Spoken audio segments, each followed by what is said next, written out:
शरीफन के मोहल्ला बाबू। अरे सुन भोसड़ी के, ई शरीफन के मोहल्ला बाबू।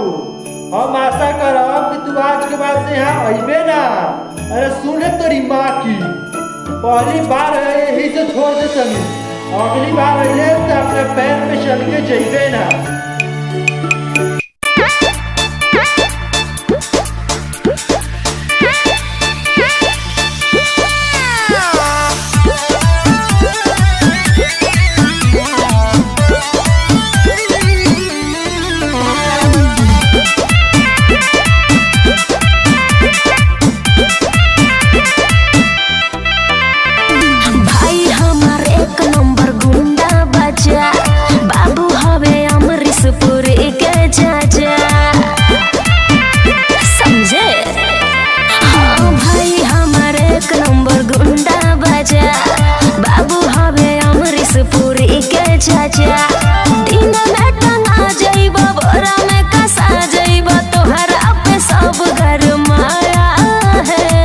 अरे हम भी दबंग है जी, इतना हल्के में ना लो। ठीक है बात आवा। घर से निकलो कटरीना, गली में सलमान खान आया है। घर से निकलो कटरीना, गली में सलमान खान आया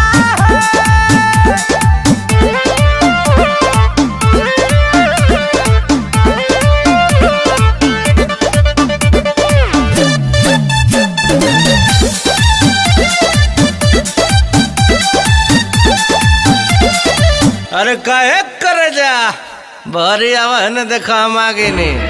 अरे चखे जा बोले चले सुन, जब तक न तोड़ना तब तक न छोड़ना। हम अच्छा अच्छा गुरु तो दिला, हम अच्छा अच्छा गुरु तो दिला।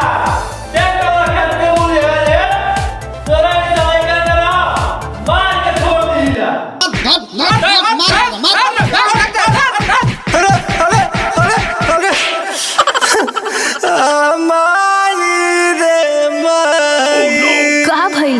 काहे रोवे लगला? का बताई? अरे बाबू हो तोहर बाबू पिटैले, लाते जूते खूब कचटैले। ले मेरे बाबू को कहाँ माला? अरे कहाँ नहीं मारा।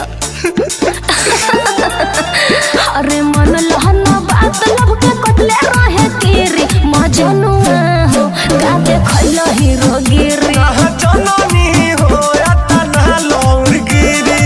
अब नाम नाली हो हरदी छापा वाली हो, सुन के रोवाई आवत दाया है। का कहलू अभी गलतियों से ना हुई। लौरी से मारा दौरी दौरी दर्द पोरे पोरे समाया।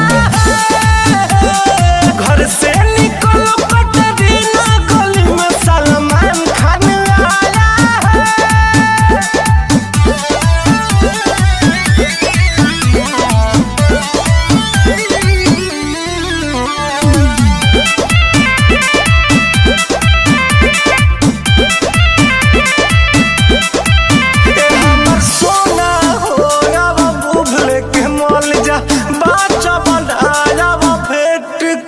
के चल जा।